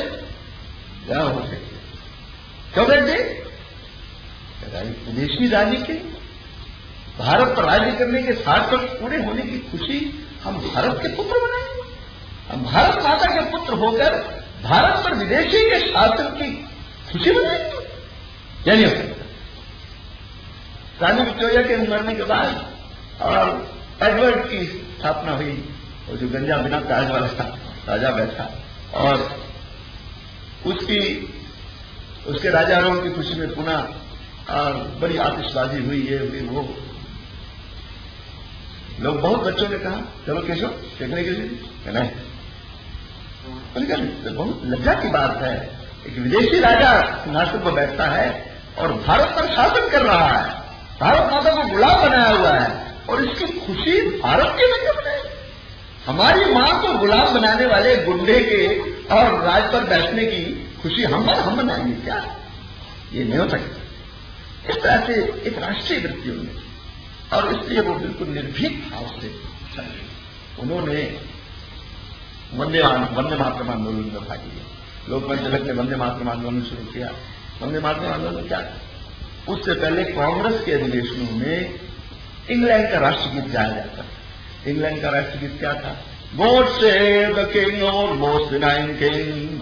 हे परमात्मा राजा की रक्षा करो, हमारे परम दयालु राजा की रक्षा करो। God save the king. ये इंग्लैंड का राष्ट्रगीत, ये कांग्रेस के अधिवेशन में होता था, क्योंकि लॉर्ड ह्यूम ने कांग्रेस की स्थापना की थी जो खुद अंग्रेज थे, इसलिए इंग्लैंड का राष्ट्रगीत गाया जाता था। लोकमान्य तिलक, योगीराज अरविंद घोष, लाला लाजपत राय, विपिन चंद्र पाल, इन्होंने गर्म दल के नेता जनता लानत हो तुम्हें, लज्जा में डूब मरो। भारत पर शासन करने वाले विदेशी राजा की उम्र लंबी करने के लिए प्रार्थना तुम करते हो, भारत के लोग तो प्रार्थना करते हो कि विदेशी राजा की उम्र लंबी हो। नहीं, ये नहीं होगा। तब बंकिम चंद्र चट्टोपाध्याय ने उन दिनों आनंद मठ लिखा था और योगीराज अरविंद घोष कहते हैं कि संसार के इतिहास में किसी उपन्यास, किसी पुस्तक की कोई ऐसा गीत नहीं है जिस गीत की पंक्तियां पुस्तक के पन्ने पर काले अक्षरों से लिखी हुई पंक्तियां पुस्तक के पन्ने से उछल करोड़ों लोगों के हृदयों पर लिखी गई थी और लोगों ने उसको अपना राष्ट्रगीत बना लिया। बंकिम चंद्र के उस गीत में हो सकती थी उस पुस्तक के पन्ने से उछल पड़ी पंक्तियां करोड़ों की जिम्मा पर करोड़ों के हृदय पर लिखी गई और उसके लिए लोगों ने बलिदान दिए, प्राण तक दिए। वंदे मातरम आंदोलन शुरू हुआ और लोकमान्य तिलक ने जब इसका आह्वान किया, अरविंद घोष ने आह्वान किया, तो उस वक्त स्कूल में पढ़ते थे, हाई स्कूल कक्षा में पढ़ते थे, यूनिवर्सिटी हाई स्कूल में। तो तब इन्होंने नेतृत्व किया वहां पर अपने स्कूल में इसी आंदोलन का। ब्रिटिश प्रशासन ने कह दिया था कि वंदे मातरम जहां बोला जाएगा वहां गोली चलेगी, वंदे मातरम बोलना अपराध है। भारतवासियों ने कहा हम अपनी मां की जय बोलेंगे ही बोलेंगे, हमें अपनी मां की जय बोलने से कोई रोक नहीं सकता है। इसलिए जिधर वंदे मातरम की टोली बोलती वंदे मातरम, तब तक तब तक गोलियां वहां चलती और लोगों की लोटें गिरती, कोई जख्मी होते तो उधर से दूसरी टोली आती वंदे मातरम। और स्कूल के बच्चों, प्यारे बच्चों, सच बताता हूं आपको, वो युग था जब स्कूल के बच्चों ने वंदे मातरम आंदोलन को जगा दिया था और वंदे मातरम से सारा आकाश गुंजायमान हो गया था। वो निर्भीक बच्चे भारत के, और ये आज की आजादी उनकी देन है। वंदे मातरम गा के बलिदान होने वाला खुदीराम बोस गीता छाती पर रख के वंदे मातरम गाते गाते प्राण दे रहा है। इन लोगों की देन है। और आज स्कूलों में हम जाके पूछते हैं बच्चों को वंदे मातरम याद है? तो नहीं जी, ये तो कराया नहीं जाता है। इसकी पहली पीढ़ी के बच्चों ने वंदे मातरम के लिए प्राण दिए और आज का विद्यार्थी वंदे मातरम बोलने का कष्ट नहीं कर सकता है। वंदे मातरम की 4 पंक्ति याद करने के लिए उसके पास फुर्सत नहीं। इसलिए हमें संभलने की जरूरत है। उस वंदे मातरम आंदोलन में डॉक्टर हेडगेवार ने ऐसी योजना की कि एक मुसलमान स्कूल इंस्ट्रक्टर था, वो स्कूल में आने वाला था और इसलिए का एक बहुत बड़ा परिपत्र आया हुआ था कि कोई किसी विद्यालय में वंदे मातरम गाने की अनुमति नहीं है। गाने वालों को दंड मिलेगा, कठोर दंड मिलेगा। जिस विद्यालय में गाया जाएगा वहां के हेडमास्टर, विद्यालय प्राचार्य आदि को सबको दंड मिलेगा। तो केशव बलराम हेडगेवार ने निश्चय किया कि हम इस विद्यालय में और जिस भी कक्षा में हो जाएगा सब लोग वंदे मातरम गाएंगे। तो सब कक्षाओं में बोर्ड पर लिखा हुआ था वंदे मातरम और वह कक्षा में गया, सब लोग खड़े होंगे वंदे मातरम। हमने कल तो एक सर्कुलर भेजा है कि ये गाना अपराध है, गाने वालों को दंड मिलेगा। और नारायण हुआ, झुंझा के दूसरी कक्षा में गया, सब खड़े होकर वंदे मातरम। तीसरी कक्षा में जाए जाए वंदे मातरम। लोग बहुत बड़ा परेशान हुआ। उसने तुरंत रिपोर्ट की कि इस स्कूल में बहुत भयानक काम हो रहा है, वंदे मातरम हो रहा है, विद्रोही लोग यहां मरे हुए हैं। स्कूल के हेडमास्टर के ऊपर बहुत नाराज हुआ, ये हुआ। हेडमास्टर विद्यार्थियों पर नाराज हुआ और खोज करते करते विद्यालय बंद कर दिया गया। कि खोज करते रहे कि किसने किया, कोई नाम न बताया केशव बलराम हेडगेवार का। अंत में बहुत मुश्किल से उनका नाम कहीं पता लगा तो बाद में उनको स्कूल से निकाल दिया गया। निकल गए, कोई चिंता नहीं हुई। यवतमाल में जो पहले बिहार के गवर्नर रह चुके थे अड़े साहब, उनके प्रयास से यवतमाल में एक राष्ट्रीय विद्यालय था, वहां भर्ती के लिए। तो वहां गए तो वहां चाचा के साथ सुबह सुबह सैर करने के लिए जा रहे। तो डिप्टी कमिश्नर सामने से आ रहा था और डिप्टी कमिश्नर आ रहा है चलते चलते, तो वहां ये नियम ये था कि अंग्रेज अफसर कोई आए सामने से उसके लिए लोग रास्ता छोड़ देते थे और रोड उसके लिए क्लीन छोड़ दे और रोड के किनारे छुपकर उसको प्रणाम करते थे। तो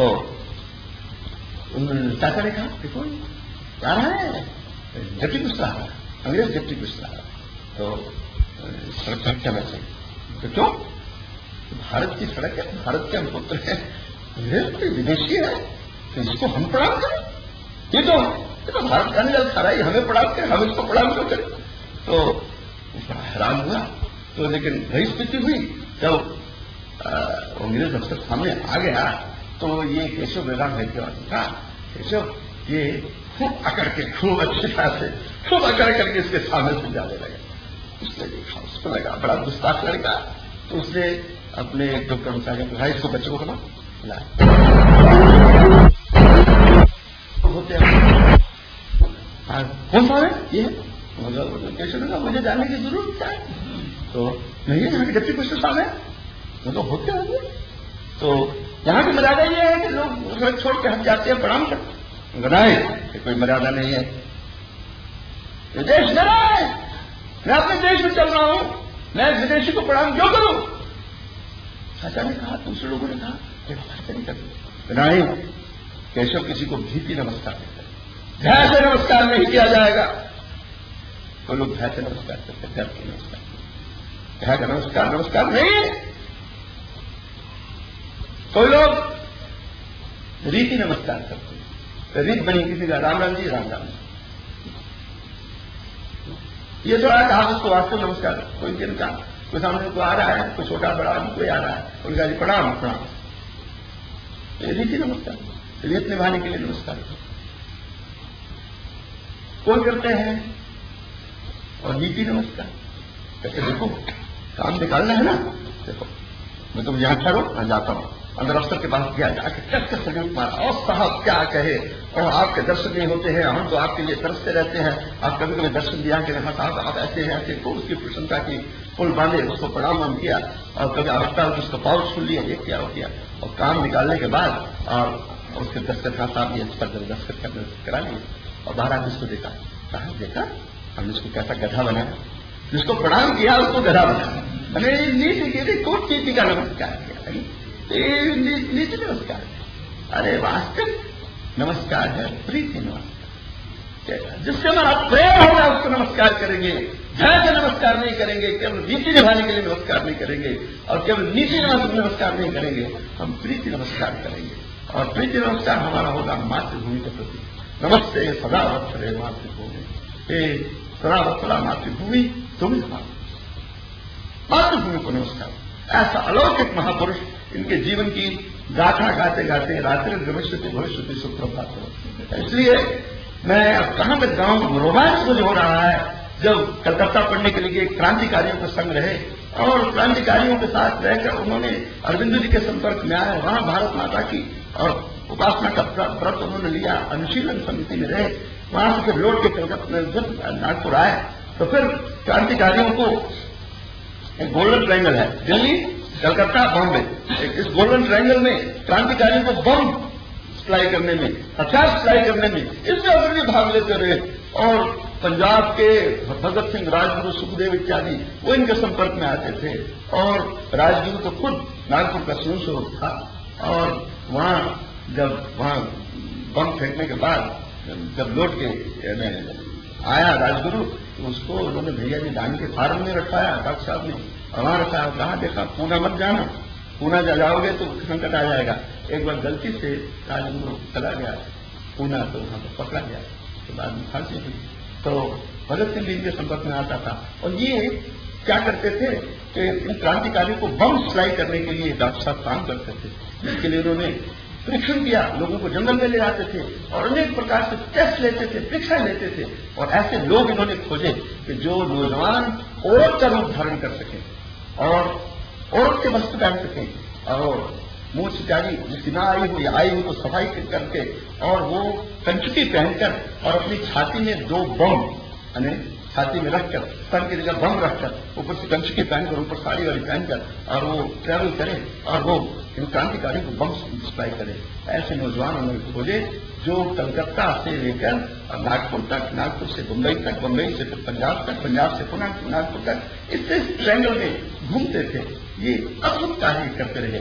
और एक बार तो नागपुर में पूरी की पूरी ट्रेन के ऊपर डाटा डाल के योजना बनाई गई थी। प्रातःकाल पुलिस की वर्दियां बनाई गई, चपरासी की वर्दियां बनाई गई, पुलियों की वर्दियां बनाई गई, कई संघ के अधिकारियों को पुली बनाया गया, और पुली बने, और वो स्पेशल पुली बन गए, स्पेशल पुलिस अफसर बन गए, और टांगा लेके गए, और देखो हमारी गाड़ी आ रही है, देखो पुलिस, इनके पुलिस हमारा ध्यान दे, देखो ये बच्चा उठा, सब पुलिस अफसर बने हुए और खितियां इत्यादि लगाए, फूल लगाए हुए, और बच्चे उठा के उस टांगे पर चढ़ा दिए, चढ़ा के ले भी गए। और गवर्नमेंट खोजती रह गई डॉक्टर साहब की एक योजना भी सरकार कभी नहीं पहुंच सकी। ऐसे कुशल कार्यकर्ता, इतने बड़े क्रांतिकारी, उनकी एक योजना को भी सरकार विफल नहीं कर सकी, ये उनकी महानता थी। और उन्होंने सारे अनुभव लेने के बाद कांग्रेस में रहे, मालवीय गांधी जी के साथ रहे, और गांधी जी को संपर्क से देखा, इनको अरविंद जी के साथ रहे, लोकमान्य तिलक के भक्त रहे, सावरकर जी को कई बार शाखाओं में बुलाया। बहुत अद्भुत कार्य करने के बाद उन्होंने सन 1925 में सारे अनुभवों के बाद निश्चय किया कि देखिए ये सारे बाकी सब काम जो है ये केवल वृक्षों के पत्तों को सींचने वाले काम है। राष्ट्र का वास्तविक निर्माण तब होगा जब राष्ट्र को हम शुद्ध राष्ट्रीय चारित्र की शिक्षा देंगे। उस राष्ट्रीय चारित्र की शिक्षा के लिए और दैनिक नवयुवकों का, किशोरों का, तरुणों का, प्रौढ़ों का और शाखाओं पर आके कार्यक्रमों में भाग लेना और प्रतिदिन हृदय पर हाथ रख के और मातृभूमि की वंदना करना और स्वतंत्र गायो नमस्ते नमस्ते, ये मातृभूमि तेरे लिए मेरा शरीर बलिदान हो जाए, मैं हृदय पर हाथ रख के रोज प्रतिज्ञा करता हूं। ये संस्कार रोज का जब उसके लिए मिलेगा तब ये राष्ट्र को जाग सकेगा। इस तरह के और म्रियमाण राष्ट्र को, सोए हुए राष्ट्र को, 1300 वर्ष की मार खाए हुए राष्ट्र को पुनः जीवमान करने, जीवंत करने, प्राणवंत करने, उसको अपने पांव पर खड़ा करने, उसको संगठन का मंत्र देने और भविष्य की उज्जवल आशा देने का महान कार्य इस दधीची ने किया, जिसने अपनी अस्थियों को राष्ट्र के लिए बलिदान कर दिया, रक्त की एक एक बूंद को राष्ट्र के लिए सुखा दिया, अपना सर्वस्व होम कर दिया राष्ट्र के लिए कि मैं मरूं पर मेरा राष्ट्र जी जाए। इसलिए संघ उनका सबसे बड़ा स्मारक है, संघ उनकी सबसे बड़ी देन है और संघ के द्वारा जो राष्ट्रीय कृत संपन्न योग है वही देश के भविष्य की सबसे बड़ी आशा है। तो आज इस पुनीत पर्व पर जब हम सम्राट परविक्र वीर विक्रमादित्य, मानव गणपति विक्रमादित्य, उसका पावन संस्मरण करते हैं, उसके प्रति श्रद्धांजलि समर्पित करते हैं, तो आधुनिक काल में पुनः भारत के विगत वैभव को, पुनः भारत के विगत पराक्रम को, विगत पुरुषार्थ को पुनः जगाने का अभिनव कृत्य करने वाले इन नए विक्रमादित्य, विक्रम संवत पर आने वाले हम डॉक्टर हेडगेवार को भी अनंत नमन समर्पित करते हैं। आज का ये पुनीत दिन, जिसको दक्षिण भारत में लोग युगादि कहते हैं, युग का आदि है, जिस दिन अनेक महत्वपूर्ण घटनाएं घटी हैं और अनेक महत्वपूर्ण घटनाओं का जो प्रारंभिक दिवस है, ऐसे वर्ष के प्रथम प्रभात पर और इस सृष्टि के प्रथम प्रभात पर और इस विजय के पर्व पर और इस महान ऐतिहासिक उद्वेलन के, ऐतिहासिक जागरण के इस पर्व पर हम ये संकल्प करें कि हम केवल बिंदु का जीवन न जिएंगे, हम सिंधु का जीवन जिएंगे। जो गंगोत्री से गंगा जल चलता है वो एक बिंदु है। वो बिंदु जानता है कि 50 मील की गति से चलते हुए 40 घंटे के बाद मैं 2000 मील की यात्रा करके गंगा सागर में डूब जाऊंगा। तो गंगोत्री से चलने वाला जल बिंदु 40 घंटे के बाद गंगा सागर में डूब जाने वाला है। तो 2 दिन की जिंदगी लेके आता है बिंदु, 2 दिन के बाद उसको डूब जाना है। यदि वो कहे तो मैं बिंदु 2 दिन के लिए तो जीऊंगा, मैं धारा में क्यों रहूं, मैं अलग हो जाऊं। अरे अलग होकर देख ले, अरे बिंदु तू सूख जाएगा, बिंदु तो मर जाएगा, बिंदु तेरा अस्तित्व समाप्त हो जाएगा। अरे बिंदु तू धारा में मिल जा, 2 दिन की जिंदगी है तो क्या है। हर हिंदू जो आया है उसको एक दिन मरना है, पर हिंदू समाज को मरना नहीं है। इसलिए हिंदू तो बिंदु का जीवन छोड़ के सिंधु का जीवन जी, धारा को अमर बना जा, अमर गंगा सदा के लिए बहती रहेगी। बिंदु रहे न रहे कौन अंतर पड़ता है, लेकिन बिंदु को यह समाधान होगा कि मैंने धारा में जीवन दिया है, इसलिए धारा को अमर बना दिया है और मैं अपने आप को धारा में समर्पित करके अपने जीवन को धन्य करके जाऊं। इस विश्वास के साथ हम जिए कि हमारा जीवन धारा के लिए होगा, धारा को अमर बनाने के लिए होगा, अलग से सूख जाने वाले बिंदु का जीवन हमारा नहीं होगा। यही परम पूज्य डॉक्टर साहब का और यही सम्राट परवीन विक्रमादित्य का हमारे लिए आज के परिप्रेक्ष्य में सबसे बड़ा संदेश है।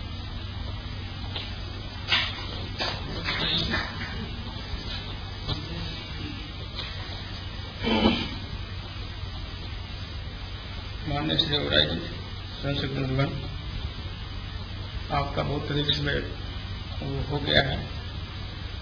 मैं सिर्फ 2-1 सूचना देने के लिखा हुआ हूँ।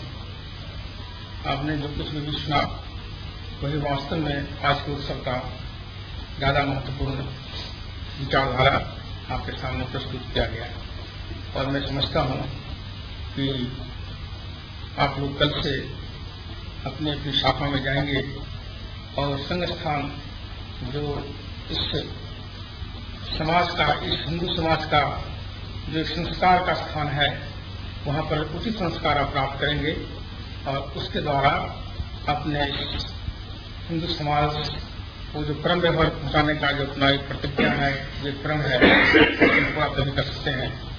अन्यथा अगर हम ये सोचें कि हम लोग तो सब संघ के हैं ही, संघ स्थान पर जाने की क्या आवश्यकता है, मैं तो संघ के लिए जान देने की तैयार हूं, संघ मेरे लिए सब कुछ है, तो ये सोचने से काम चलेगा नहीं। ये उदाहरण उसी प्रकार है जिस प्रकार से कि बाहर में बहुत हवा है, लोग कहते हैं कि बाहर में बहुत हवा है। अगर आपकी साइकिल पंक्चर अगर है, आपके साइकिल में अगर हवा नहीं है, तो ये बाहर की हवा कुछ काम नहीं दे सकती है। जब तक इस हवा को समेट करके उस साइकिल के चक्के में नहीं भरा जाएगा, तब तक उस साइकिल पर चढ़ के नहीं जा सकते। तो उसी प्रकार से संघ की हवा बहुत है, संघ के समर्थक बहुत लोग बाहर में हैं, संघ को चाहने वाले बहुत लोग बाहर में हैं, लेकिन बाहर में रहने से संघ का काम नहीं बढ़ता है। संघ का काम तो तब बढ़ता है जबकि प्रतिदिन संघ की शाखा में आकर अपने ऊपर उस प्रकार का संस्कार डाल करके हम संघ के लिए, समाज के लिए त्याग करने की प्रवृत्ति अपने अंदर निर्माण करते हैं। और जब तक त्याग करने की प्रवृत्ति अपने अंदर निर्माण नहीं होती है, तब तक चाहे हम कितना भी सोचें, चाहे कितना भी हम बोलें, चाहे कितना भी हम बड़े क्यों हो जाएं, लेकिन उससे समाज का उत्थान हो नहीं सकता है। बांग्लादेश पर जब आक्रमण हुआ, तो उस समय बांग्लादेश में रहने वाले बड़े बड़े बैरिस्टर, बड़े बड़े डॉक्टर और बड़े बड़े बिजनेसमैन ये नहीं छूटे, उनको भी आक्रमण का बहुत बड़ा दुष्परिणाम भोगना पड़ा। वो लोग तो ये कहते थे कि समाज को सुधारने की क्या आवश्यकता है, समाज में रोज जाने की क्या आवश्यकता है, रोज मिलने की क्या आवश्यकता है, जो लोग मिलते हैं वो कर लेंगे। और उनके भरोसे वो रहे, जिसके कारण से बांग्लादेश फिर जो है तो बहुत जबरदस्त मार खाया और काफी वहां पर उनकी परेशानियां बढ़ी। तो जब समाज पर आक्रमण होता है तो कोई बचता नहीं है, सब पर आक्रमण होता है। अगर कोई ये सोच के चले कि संघ वाले पर ही आक्रमण होगा, संघ वाले ही उसके लिए भुगतेंगे, तो ये बात गलत है। इसलिए समाज का हर प्रत्येक व्यक्ति समाज के बारे में चिंता करना, ये संघ का कार्य, ये संघ चाहता है।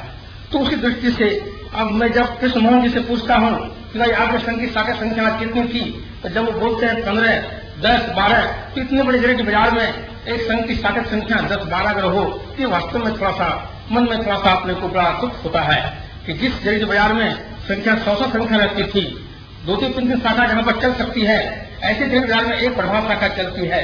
यह बड़ा आश्चर्य की बात है। और आप सब लोग आज यहाँ पर आए हैं, तो आप इसी प्रेरणा से यहाँ से जाए कि हम गिरेट बाजार के अंदर में 3-4 शाखाएं यहाँ पर चले और अपना संपूर्ण अपना इस गिरेट बाजार में वायुमंडल, संगमय वायुमंडल हो।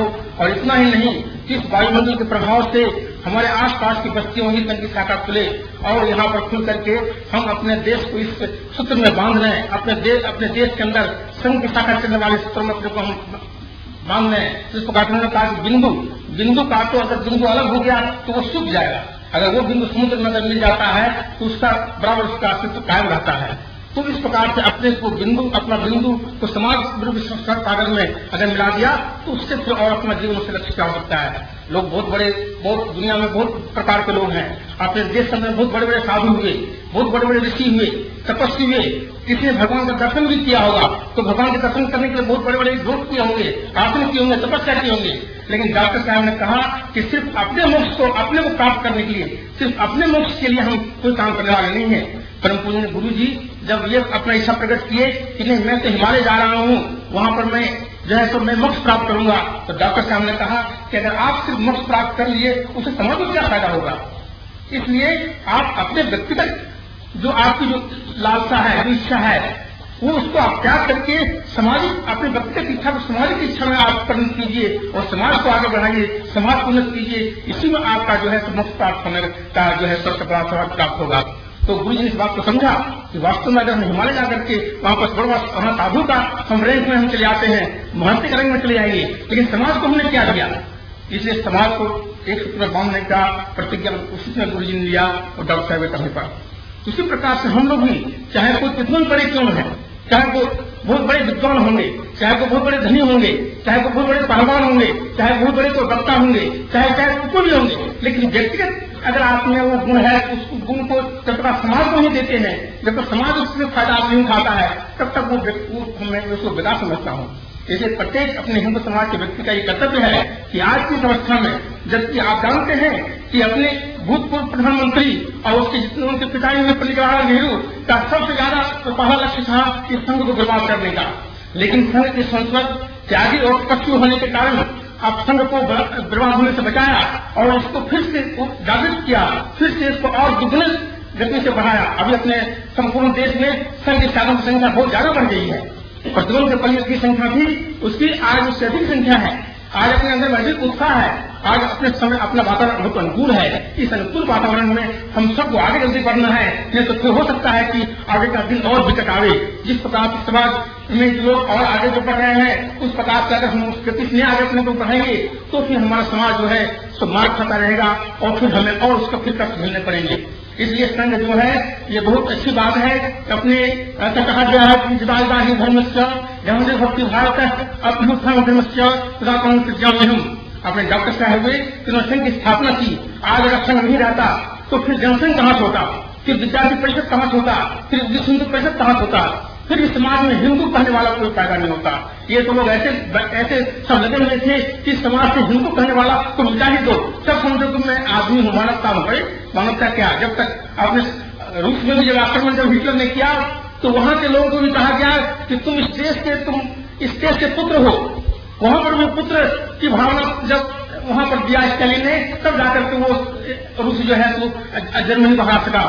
फिर कोने एक नारा से कि समूचा विश्व मेरा भाई है, ऐसे नारे में रूस कभी भी नहीं जर्मनी शांत टिकता। लेकिन जब उसको ये कहा गया कि नहीं, मैं इस देश का वासी हूं, यह देश मेरा है, जब ये राष्ट्रीय भावना समझ लाई गई तब रूस जो है तो जर्मनी को हरा सका और रूस के सिपाही आगे बढ़े और जर्मनी का पतन हुआ। तो जब तक अपने देश के बारे में, अपने राष्ट्र के बारे में जब तक स्वाभिमान नहीं जगाया जाता है तो लोगों को आगे बढ़ने में उसकी बड़ी दिक्कत होती है। तो संघ का ये कार्य है, इसको आप समझिए और अपने क्षेत्र में संघ की शाखा बढ़ाइए और अपने क्षेत्र में जितनी भी शाखाएं अधिक खुले उसके लिए सब लोग तैयार हैं, हम लोग भी तैयार हैं, किस प्रकार से मदद करेंगे। अभी एक सूचना है कि अपने 22 तारीख को मालदा नाम का एक स्थान अपने जिले के अंदर में है जो वीरजी से करीब 25-30 माइल आगे है, वहां पर जमा है। वहां पर अपने अखिल भारतीय अपने जो व्यवस्था प्रमुख हैं वो अपने आने वाले हैं, वो उनका उसमें वहां पर बौद्धिक होगा। तो सारे जिले के स्वयंसेवकों को वहां पर जाने के लिए कहा गया है। हम लोग यहाँ पर एक ट्रक की व्यवस्था कर रहे हैं, अगर एक ट्रक मिल जाएगी तो ट्रक से हम लोग यहाँ से चलेंगे और सुबह यहाँ से निकलेंगे, वहां पर बाहर पहुंचना है और शाम को बौद्धिक होगा। बौद्धिक सुनकर के वहीं पर भोजन होगा उनकी तरफ से, भोजन करके हम लोग रात में चलेंगे, गर्मी का दिन है और यहाँ 10-11 बजे तक पहुंच जाएंगे। अपने कौन क्या नाम, मोरोपंथी पीले का नाम सुना होगा आपने, वो संपूर्ण अखिल भारतीय व्यवस्था प्रमुख है। तो इतने बड़े अधिकारी अपने संघ आ रहे हैं, ऐसे अवसर पर आप जरा सा उनका भाषण सुनने के लिए अवश्य पहुंचे। ये बड़ा ही अपना एक महत्वपूर्ण कार्यक्रम है, इसको ध्यान में रखेंगे बस।